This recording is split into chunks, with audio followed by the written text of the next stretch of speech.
কথায় কথায় দুষ্টমি করে স্ত্রী যদি স্বামীকে ভাই ডাকে, স্বামী যদি স্ত্রীকে বোন ডাকে, ভাই বোন ডাকাটা শরীয়তের দৃষ্টিতে জায়েজ নাকি না জায়েজ?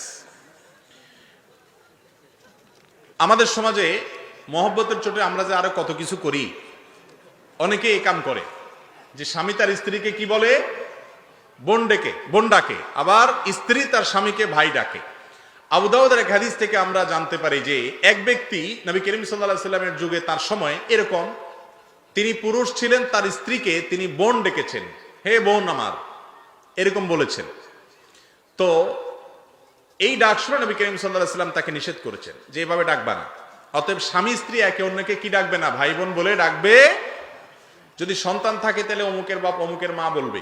কথার কথা ছেলের নাম আব্দুল্লাহ, তাহলে স্বামী তার স্ত্রীকে বলবে আব্দুল্লাহর মা, আর স্ত্রী তার স্বামীকে বলবে কার বাপ, আব্দুল্লাহর বাপ। এটা হলো শ্রদ্ধা দেখানোর সবচেয়ে উত্তম এবং সাহাবীদের সুন্নাহ এটা।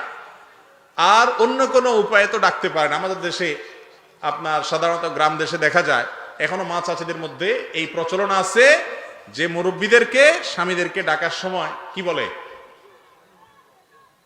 ওগো ওয়া, চিটাঙ্গে বলে ওয়া, ওগো বা অমুক বা শুনছেননি, মানে কিছু একটা ইঙ্গিত দিয়া বলে।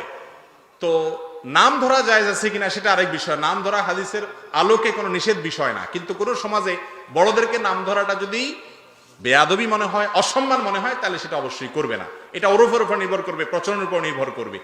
কিন্তু খোলাসা কথা হলো স্বামী স্ত্রী একে অন্যকে ভাই বা বোন বলে ডাকবে না, ডাকা উচিত না। কিন্তু যদি ডাকে এর কারণে যে আবার বিবাহ ভেঙে যাবে ব্যাপারটা সেরকমও না, এরকম করা উচিত না, করলে বিবাহ ভাঙবে না।